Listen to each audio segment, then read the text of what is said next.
but I know we want to be able to use the recordings as much as possible. All right, Gate Striker, you're up next.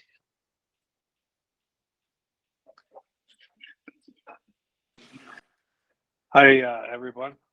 My name is Doug, and we have a gate latch, adjustable gate latch right here. Slides up and down.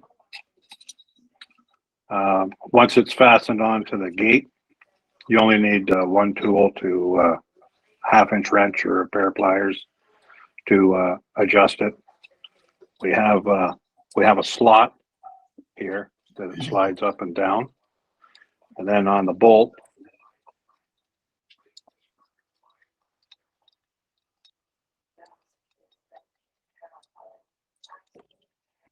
I don't know if you can see that, but it's squared so that it doesn't turn in the slot. That's how we only use the one tool. And a friend of mine and myself, we put this together, and we have a US patent, and it's pending in Canada. And we're from just north of Toronto in Ontario, Canada. Excellent. Nice to have you with us. Jeffrey, do you go by Jeffrey or Jeff? Jeff is fine. Okay. Tell us where you're from and what you're working on, or why you're here. I'd be glad to. And I live in Grafton, Massachusetts, about 40 miles west of Boston. And I'm here because I am interested in proceeding to the next step in this process. I got the patent for one of my ideas, I guess the end of December, and that took about 2.5 years. I actually met you, Rita, at, up in Lowell, Mass, at the Innovation Hub just before the pandemic hit, and we signed a non-disclosure agreement, and I told you about, and you told me to get back to you when I have a patent. Otherwise, don't bother me until you have a patent. There you go. There you go. All right. Well, nice to have you join us. Heidi, how about you?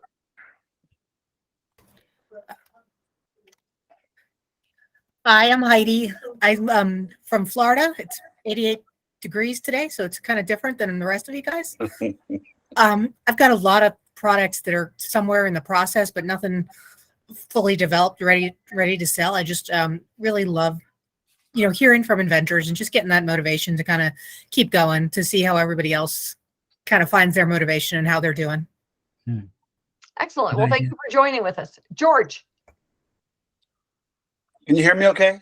Yes. Okay. Hi, George. So I had a couple of ideas I took to the home show, to the hardware show. The first one I'll show you is, we call it the Easy Flag. This is a bracket that goes on the side of your house up high. You can put it up high. This is the stowed position, and then you have a flag with this adapter on it. Okay. Of course, I cut the flagpole short, and you just reach up, and this is way up to about 10 feet. Snap into place, and I have a special wand that you just reach up and you put your flag up. Here's your first position, and then another position, then finally, if you want to bring it down, push it all the way up and then draw it down and pull it out. That's the Easy Flag bracket. And it's been patented, I think, 4 years ago. So I'm trying to sell that to a flag company or some company that'd like to take on that sort of invention. Because right now people got to use ladders, and ladders are dangerous, okay? Especially in my community, we have a lot of older people, and they just don't put flags up anymore. It's just not worth it. Even a step ladder. But now you can put a flag way up high, take it down, no problem. That's my first idea. And here's the second idea, my little puppy here. You saw my other dog in the background. That's Moo. Anyways, here is a leash, okay? This is the leash, the common leash that everybody uses right here. It's called a snap hook. And you got to grab it, take your gloves off, push this back, and then get it onto the little bitty, the D-ring like that, okay? Or around the collar D-ring. This is a hassle, okay? It's not broken, but could it be improved? I think so. So I want to walk my little puppy, and here's his little harness. You can see that right there. And this is called the Q leash. You see that okay? And just it's just a squeeze thing. It's not a draw the thumb back. It's a squeeze thing.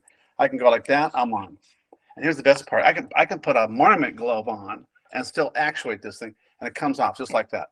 Very quick and easy. This is a small one, and I've got a large one down here too.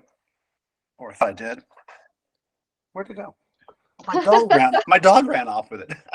There you go. There you Anyway, go. so this is the small one. It's just that easy, that quick, and you know, yip. The dogs love it. It's easy. We've been using ours, walking our dogs. We have a larger one for our doggy. And what's really cool is you can actually just, here, I'll show you. Here's the collar. Can you see that all right? You can actually go up to the collar and put it on the collar. This one, look at the D-ring on this. That's not easy to get to, okay?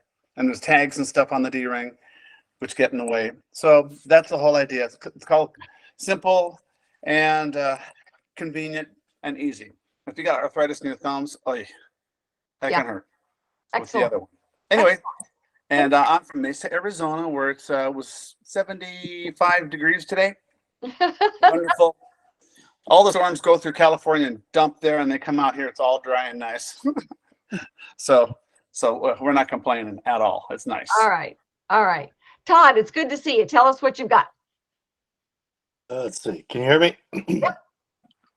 So this is my product. It's called Neck Guard, and basically it's for any trade involved with overhead work. So you just slip this on behind your neck. It attaches to your belt and allows you to look up without, gives your head a place to rest without injuring your neck. So this it works by I've got 2 vertical bows and 2 horizontal bows.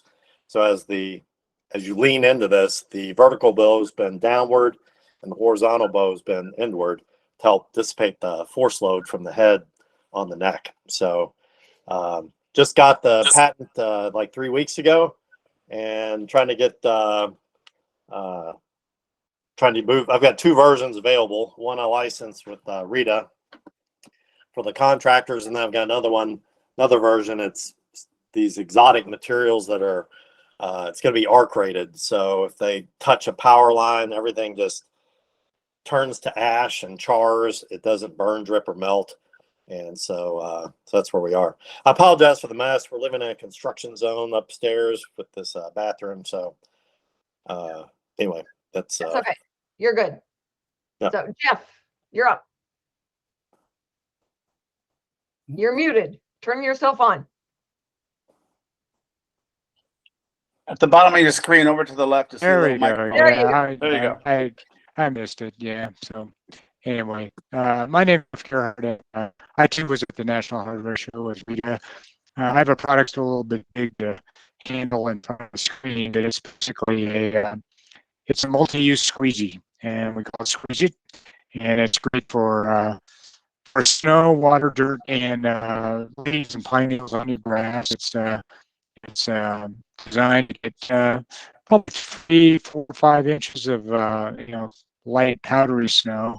We get a lot of those here in Colorado. I live at 7,400 feet, and it was originally designed to try to make it easier to remove snow from my driveway. It's comes in 2 sizes. It's 3 feet wide or 4 feet wide, and it's flexible, so it is both forward and backwards. So if you hit an object in the driveway, like a tire on your car, or landscaping material that's along your driveway or in your garage, it bounces back. It doesn't damage what you hit, and it doesn't damage you by impaling you with the handle. And it also has a rubber skirt on it. So if you've ever shoveled snow and run into something like an expansion joint in your concrete, or something like an impurity or the end of the driveway or whatever, again, it slides over it and sometimes up it because the rubber shifts, and it gives it that flexibility. So that's basically what it's about. It also articulates. The handle articulates, so you can use it like a plow, and you can reverse the blade on it that has leading edges that actually collect the material that you're pushing, snow, dirt, water, whatever, and you can reverse that. So if you're up against a barrier like a wall or a garage door, or a car in your garage or whatever, you can actually reach in and pull material towards you and pull it out. So that's kind of it in a nutshell. Excellent. Mark, you're up next. Introduce yourself. Tell us where you're from and what you're working on. Hi, can you guys hear me okay? We can hear you. Okay, sorry, having a little problems with my audio. My name's Mark Adams. I'm in Salt Lake right now. You guys don't want to know how many feet of snow we have. So I'm jealous of everybody that's in a warm place right now. Not working on anything specific right now. Got some ideas. I've got a lot of patents and I've got a lot of experience with intellectual property, but most of that experience is through large corporations that I've worked for. I'm about to make a pretty major change in my career, and I'm toying with the idea of going out on my own and thinking about, at this point in my life, maybe how I can give back and how I can help other inventors, and maybe how I can take some of the skills that I've built over the years and use that to, possibly make some money, but also help some other people out. So found this group on Meetup, and I just thought it would be really cool. I get really driven and love listening to very passionate inventors, and I've already heard some great stories already. So somebody mentioned earlier, this is motivating, and I figured this would be extremely motivating for me. So nothing really in the works right now, but want to listen into what everybody else is doing. All right. Well, it's nice to have all of you here. And, I appreciate your time. So one of the things that we've been looking at, obviously, we just came off of the hardware show, and George and Jay and Jeff were all there this year. Todd's been there with us in the past. And, some of the products you need to look for, different shows, obviously. Home healthcare would be more for Mel and Jasmine than obviously the National Hardware Show would be. And so when we're looking at, those early stages of where you are, and this is some of the stuff that we focus on the radio show. So if you haven't been on the radio yet, certainly want to be able to get you on the radio, because I get to choose who's there. And so when we're looking at people who can answer questions and our experts, the one this week was product liability insurance, who needs it and when. And so that was one of the things that, that we were talking about. But in the past, it was scoundrels. How do you avoid getting taken advantage of by the scoundrels?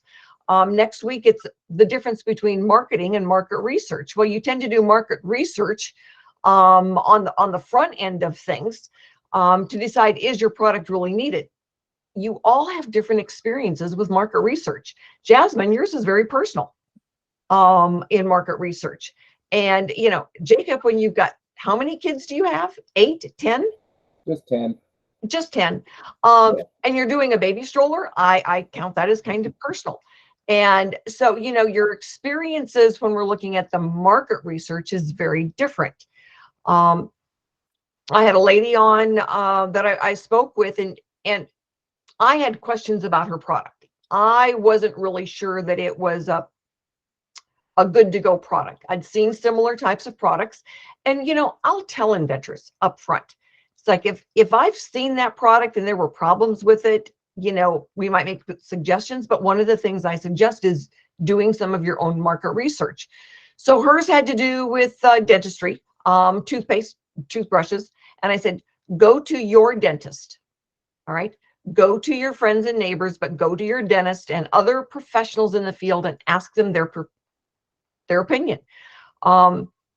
Because honestly, I don't think she should spend any more money on it, but she needs to hear that from other people. She needs to hear that from the professionals in the industry. Well, market research and marketing are very different animals. All right, marketing is the story that you tell to get your product out there. So who's marketing their product? Everybody's pre-marketing. All right. So on Monday of this week, we've got 2 inventors on who are making and selling their products. So marketing for them is a big deal.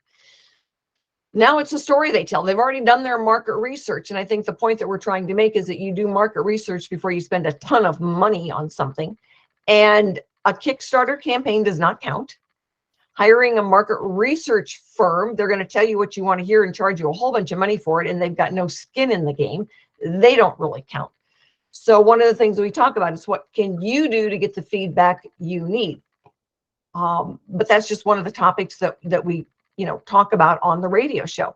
So the goal of the show is to get people to, have more of a heads up on what's going on, but then to educate them and answer the questions. So a lot of times, the people that come to the meetings, they'll be people that heard about it from the show. And you guys get to be the ones that talk to them, that tell your stories.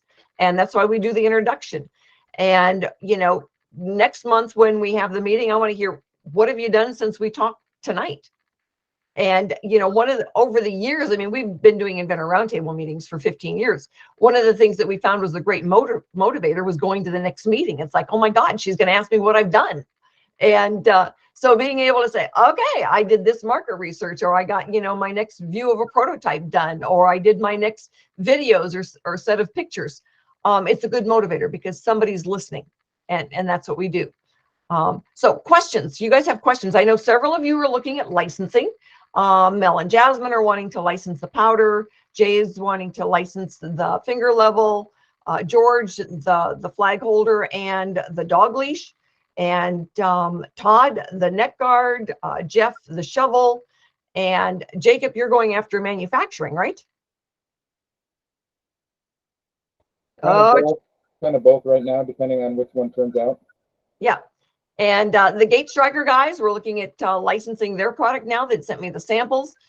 So what we're doing on the licensing, and some of you will have already received your links. Some of you are putting together the material for your links. What we've done is create a Google Drive for each of you so that you can see what we're working with. We can see what you've got. And that way, then when we put together the spreadsheet on who we're contacting, you can see it. And that makes a big difference for you guys. All right. Philip, you just joined us. Philip, you're muted. All right. I can see the big P and I can see that he's there, but I cannot hear him or see him. So we'll see if he actually unmutes. But does anybody have any questions right now on, what we're trying to accomplish, where we're going, what you need in your next level? Oh, come on. Somebody ask a question, because otherwise I get to do all the talking. I get enough of that on the radio. I don't.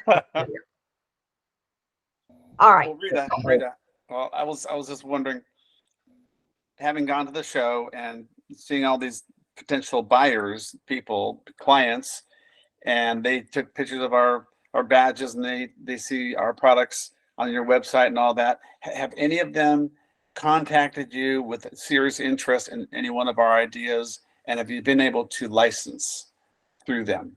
The ones that we're looking at right now for licensing are the Clean Can Solutions.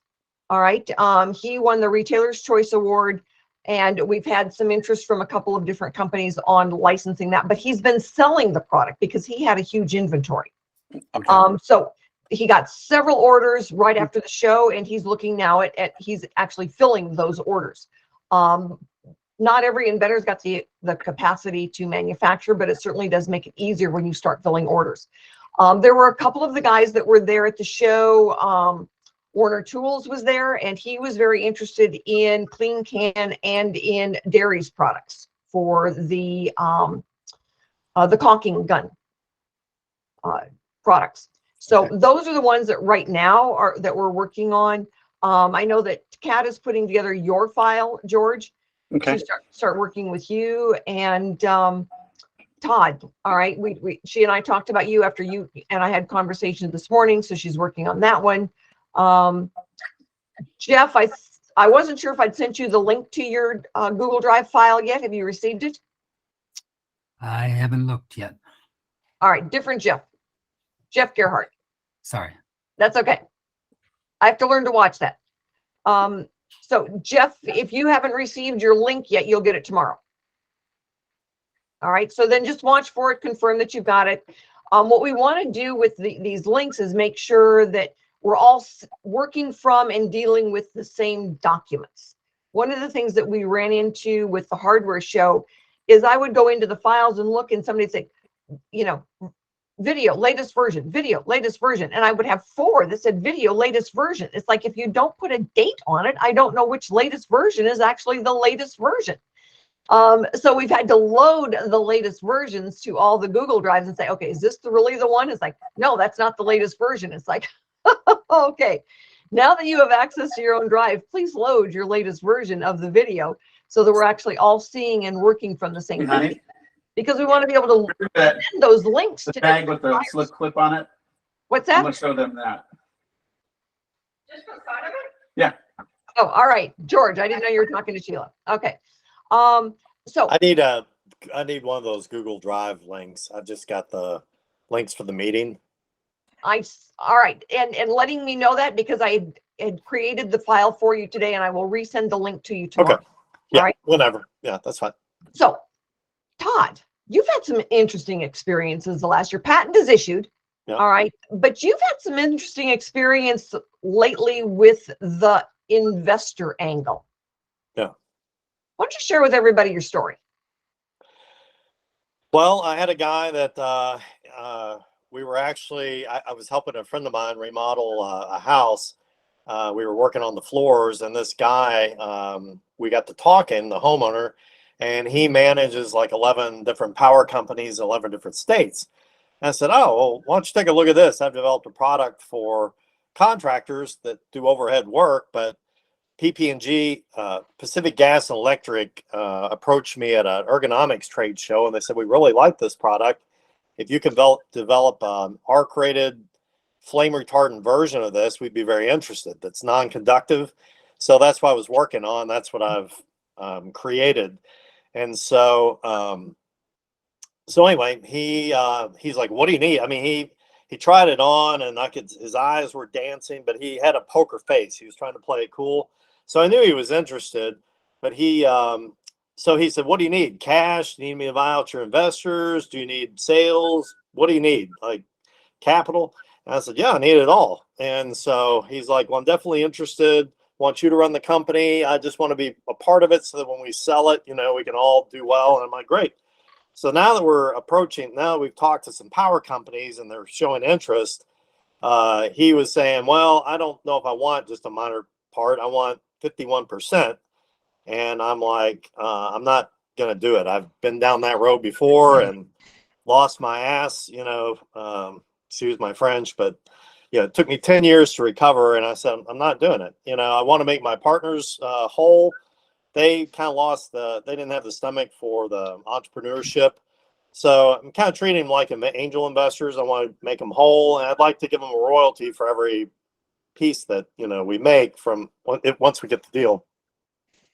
Well, he's against that now, and so, he's gotten, his tone has changed with me, and now he's getting demanding. And so he kind of hung up on me the other day, said he'd call me back in a couple days when we both cooled off. And I'm like, I train jujitsu. Like it's just a sparring match for me. It's not, if you try to break my arm, then I'm gonna get mad. But, but otherwise it's just part of the game. And so anyway, I'm just gonna tell him I'm not interested. There's certain non-negotiables, and I don't want, I know the market, I know my product. I'm not gonna let it go to anybody else. Not 51%. So anyway, that's and we're going to get Jeff on the radio show or Todd on the radio show and talk about the difference between an angel investor and a shark. And it really doesn't matter how expensive the suit is, the shark is still going to eat you. Yeah. And they come off really nice. They're your best I friend know. until it's involves money. And he's like, well, I have to have 51% for my peace of mind. I said, well, what about mine? He said, well, maybe you can go back to your original investors and ask them for $100,000. And I said, well, maybe you can find another guy that's going to drop an arc-rated product in your lap, so, I think you have to know what you own and know what you have and know who you are. And if you don't know that, you shouldn't be negotiating with, some investors, because they're all going to look after themselves. They're not going to look after you, no matter how much they sweet talk you. So that's been my experience. So Yep. And yep. I learned the hard way. Experience is a brutal teacher, you know. So It certainly can be. Certainly can be. So, Gate Striker guys, tell us a little bit about your experience. How did you get to the point of having the product? Well, it kind of started about coming up on 6 years ago now. And Tim, my friend, he was over at the neighbor's house, and they were away on vacation, and he was messing around with their gate, and he was a millwright. And I said, the idea that you have just isn't what should really be there. So I drew him a picture, and he went home and made it in his garage. And it's been because this was the first time that we've ever done anything like this. It was kind of, it's all new to you, and you don't really, there's no one that can really tell you where to go. So we found a licensing agent, or a patent agent, and he had a look at it, and he did a search and everything. And, finally we did get it. And we were kind of tight-lipped about it because we didn't want anyone to steal it. And we had some prototypes made. And I've had one on my gate for 5 years with no issues. And it's funny, we were using a company up here in Canada, and they didn't do much for us. And the odd thing was, whenever I would go to a hardware store, I show them our video, and they'd go, "That would sell like hotcakes in here." But we can't get anybody, and hopefully Rita can help us out here, that wants to take it on in a license agreement. And we think it's fabulous. You can go on, we have a YouTube channel. I'm sure that Rita, once she gets our file all up and running, the video will make it on her YouTube channel. Right, Rita? Yes, sir.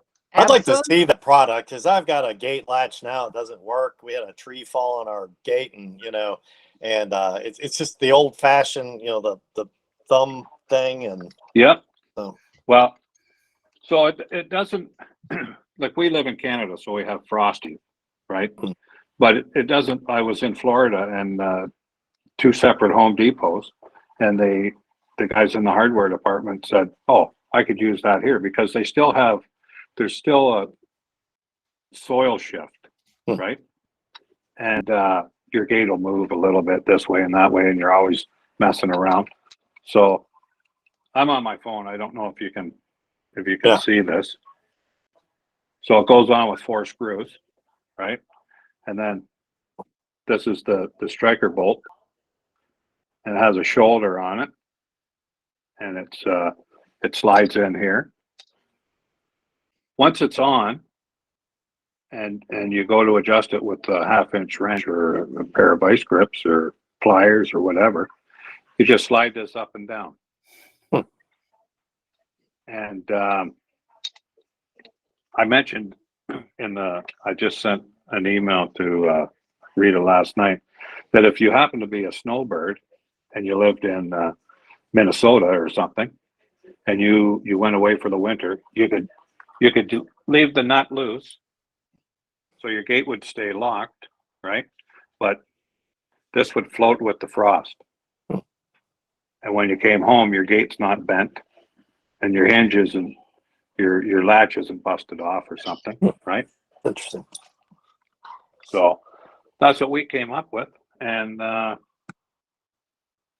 we got a patent on it out of the U.S., and it's pending in Canada. We went and got the U.S. patent before we spent money on the Canadian patent, because it would probably be just a rubber stamp, and I'm not sure if that's exactly what's going to happen, but it should. And so we found Rita, and here we are.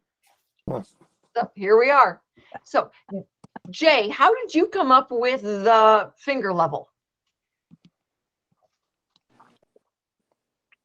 Well, I own a machine shop, and I was setting up tools in my lathe, and I just needed something to radially locate them. So that's what I 3D printed the first one just to try it out, and I made a couple changes here and there, and then it worked really good for that.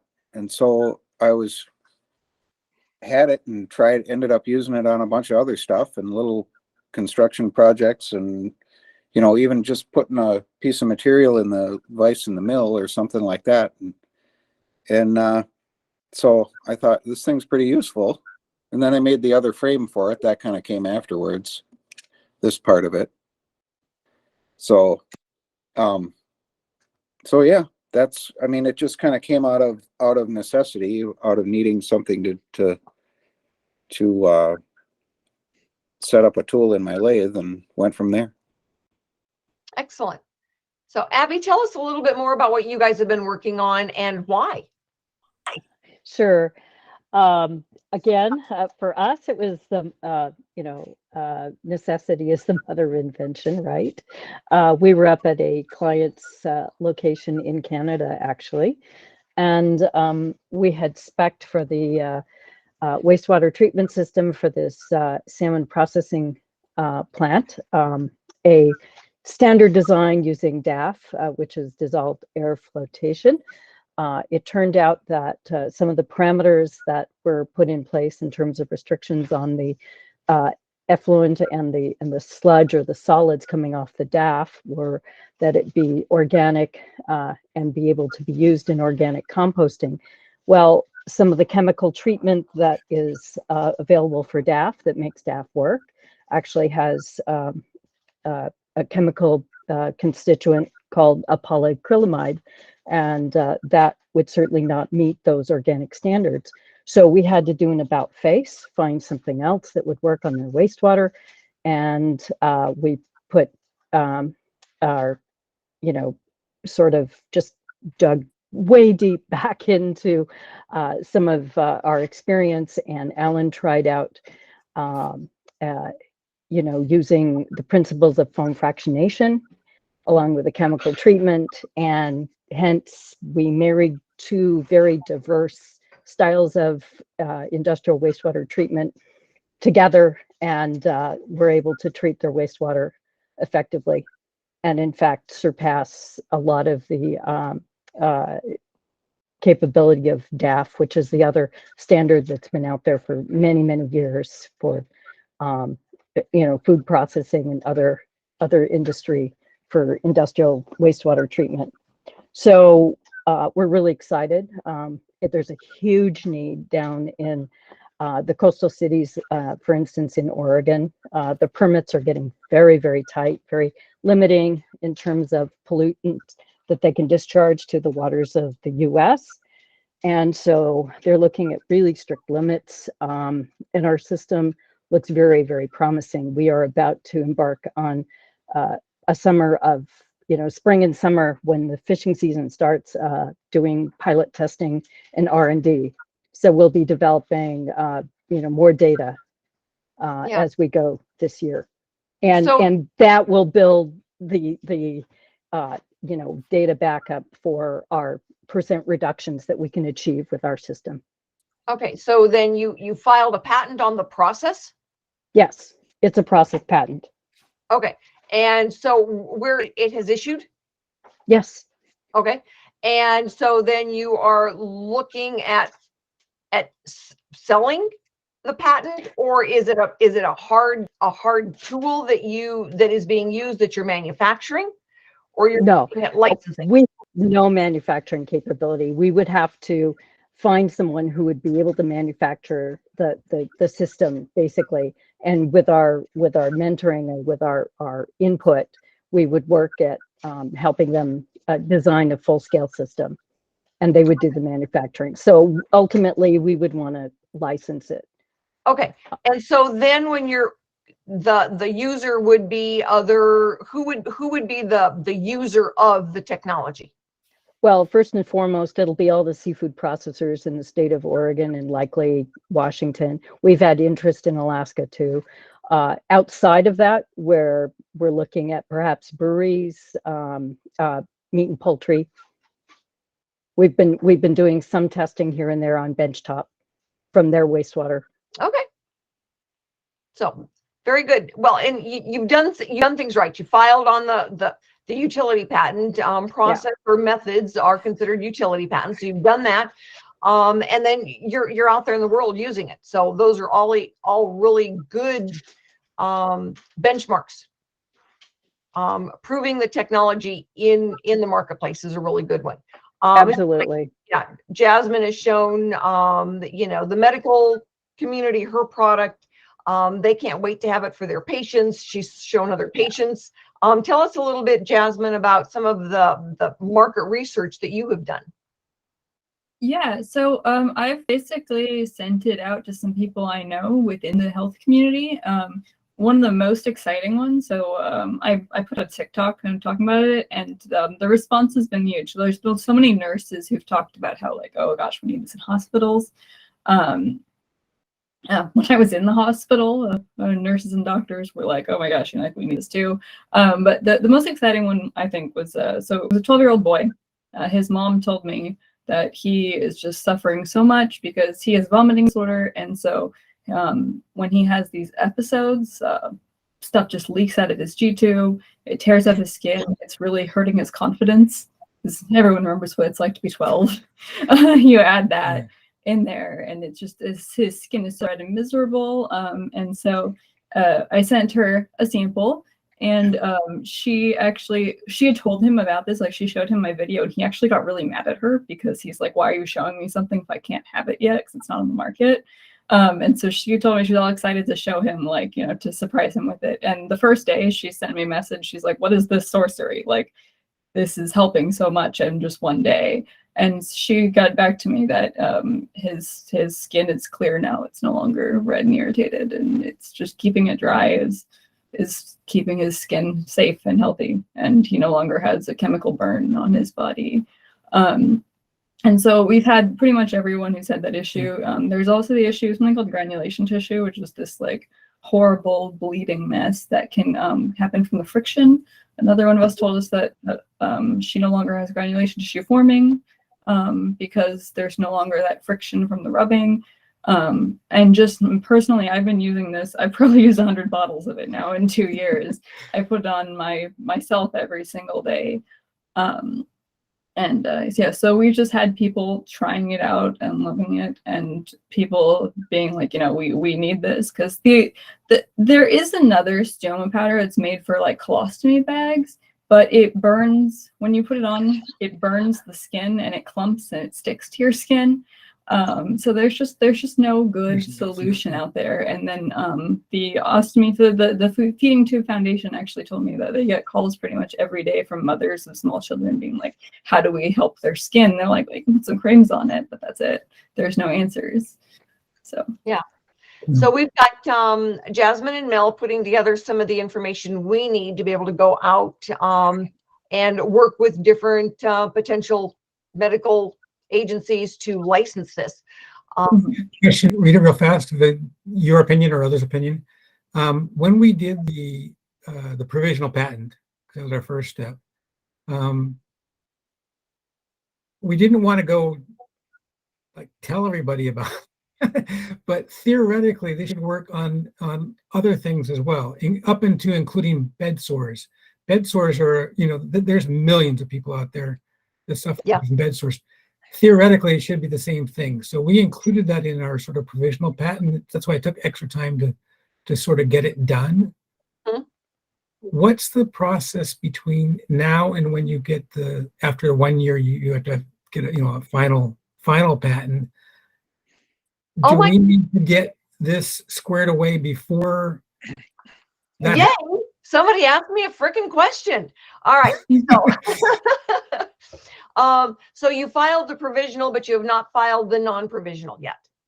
Yes, but we included with the bed sore idea in there. We basically just like any weeping wounds. Right. And no, that's good, because in the non-provisional, then what you would include is, to make it as broad as possible, exactly. You would say those things like used on something like, but not limited to. Yeah. And so that then gives the medical profession, kind of an open window to use the product on anything. What you don't want to do is say used on and put the period in there. All Yeah. right. So it's used on something like, but not limited to. Now you can use the descriptors on there, any seeping wound, but not limited to that. But not limited to is the critical part of the phrase. Yeah. You want to make was sure in you use. Do you have to have FDA testing for any of that stuff? This is our next phase. So when we Right. first did it, Jasmine was doing it, and I said, you know, this is great for you, but there's a lot of people out there to do it. And then there's the fact that Jasmine needs a source of income. She can't work a 9-to-5 job because good days and bad days. This could, you know, supply that need for her. Yeah. And the father, that's what I want. Well, I Yeah. created a pillow for sleep apnea. I got a 3 design patents on it, and was ready to market it, and applied for a HCPCS code, you know, and everybody said, oh, you get the HCPCS code, you'll be golden, you know. Well, that launched like 10 years of just misery, you know, because the FDA, I had to contact the FDA, and they said, they looked at the language and they said, you're making claims, and it took forever to. Finally, I got mad and I called an ombudsman, and I said, I've tried, you know, this isn't a cure for cancer. It's a freaking pillow, you know, but it's assuming, it assumes the parent device, which is CPAP, which is, you know, it's just a landmine of, you know, problems. So anyway, I ended up contacting, it was an ombudsman, and he helped me steer through this. I had people wanting to charge me $10,000 in consulting fees for their ex-FDA things, and they're all just ripoff, you know. And so the ombudsman helped me schedule an appointment, and I actually got to sit down and meet with the FDA in Maryland, and they walked me through everything. They went over all the language. So I think you probably need to do that. But there are some exemptions, because I said, you know, I see commercials for jellyfish protein. It's supposed to improve your brain function. And we're making all these crazy claims. And like I say, this can help you sleep better. And you all are all up in arms, you know. Yeah. And Mike Lindell, you know, with his My Pillow, he was saying his pillow cured sleep apnea and cystic fibrosis or something. And I said, you all didn't do a damn thing to him. He made $500 million last year, and you know, but you come after me, a little guy, you know. So, so we walked through, we revised all the language. They kind of gave their blessing. They don't approve anything, but they won't certify anything. But if you can meet with them, that will save you years. Yeah. Well, it requires a class 1 FDA approval. Right, So right. It's exempt from the pre-testing and all that kind of stuff that's Because out it there. doesn't go in your body. Because it doesn't go in your body. Yeah, because there are exceptions, like yeah, and they Yeah. fit the exceptions. So if there's any stamps of approval that they need, the licensee will go after it. Because the ones we'll be looking at are the ones that already know. If you walk into a Rite Aid or a CVS and you look to your left and you look to the right, there's dozens and dozens and dozens of products that require a class 1 FDA approval. So it can be done. It's just daunting to try to do it. Part of why we're going after licensing. Yeah, Instead of if we marketing didn't need ourselves. that, We just make we it. would start making it ourselves, and Yeah. a lot of people buy it. Yeah. I have a friend that could use that. I'd be interested in that. If you can get Rita your contact information, I'd like to. Definitely. Just Rita, just pass it on, and we'd be happy to send it out to you. Not a problem. I will do that. One of you shoot me an email tomorrow and remind me. We'll do. So, but your questions are very good. The non-provisional, the registered patent attorney that you end up using, and if you need one, let me know, because I've got some good ones. But when a licensee asks, a good licensee is going to ask me 4 questions right off the bat. And if they're not talking to me, they're going to be talking to you, and they're going to ask you the same questions. What problem did you solve? How did you solve it? Did you use a registered patent attorney? And can we make it at a price the consumer is willing to pay for it? So depending on who your market is, you know, if it's all commercial, you know, it might have a different price tag on it, but the questions are still going to be the same. Can we make it at a price that we can sell it? Right. So that registered patent attorney, a licensee, even though I run into inventors who have learned over the years of doing lots of patents on their own products, that they can certainly do good ones. A licensee, it's really tough to get them to spend the time of day, because it's all about time and money. You know, you can make more money, but you can't make more time. And so when they start looking at, answer these questions for me in 30 seconds or less, and I will let you know if I want the next set of questions answered. And so those are the first 4 questions. That's where the conversation starts. We get to the point then where we have the joint conversation with the inventor, the licensee, and me. And then they will ask another set of questions. They'll ask to see prototypes, video. If you've got any testimonials, are you selling any product? It's kind of that next series. And then it's a letter of intent. And so for some inventors, that second stage might be limiting based on what you've been able to do. Some are able to do more than others, but the third step then is the letter of intent, and it's basically 5 or 6 points that if we can't get them to agree on that 5 or 6 points, it's silly to go to a contract, because those are the main points in the contract. What are the royalties going to be paid? How are you going to do the reporting? How long is it going to take you to get to the marketplace? So whereas the first questions are asking of us, the letter of intent questions we're asking of them. So Rita, Okay. Rita, before we run out of time, because it's almost time, I thought I'd show another little item I've been working on lately, and I call it the. You see this all right? It's called the zip clip. Okay. Yeah. And a bag of chips slides on like that. Okay. That's it. You can see that. It's this clear plastic. It's plexiglass, and it's just and you can do anything. And Yeah, it it looks becomes like nice one of handle. those Italian desserts, but it's missing the cream. Yeah, cannoli. Oh, There you go. There you Yeah, go. in different colors, It's Wow, that's I made a tool and I heat the plastic, bend it, and voila, you have a zip clip. There you go. And I need to patent it. All right. Jeff, Rita, yes, can you give me some advice on finding a prototype maker? yes. All right. 'Cause There's I have built 2 prototypes, but now that I have a patent, I want to make something more professional. all right. There's actually a pretty good company out of the Boston area, metro area. I'm not sure how far they might be away from you. But if you shoot me an email, I'll send you their contact. And that their specialty is making prototypes. What would yours be? They do a lot of the rapid prototypes. What would your first manufacturer's prototype be made out of? Can it be done with rapid prototype, or does it need to be done with metals? I don't know what rapid prototype means. Generally, it's made out of some type of plastic. Well, I guess it could be made out of plastic, but mine, the ones that I made, they're out of plywood. Oh, all right. All right. Well, shoot me an email tomorrow and ask, and I'll give you the names of one out of Boston and one out of Texas. Well, I'm very close. I'm right near Metro West, so that would be perfect. All right. All right. And then you check with them and see, which one can do it in the way you need it done. Because the one thing that we've really learned is that different prototypers specialize in different materials.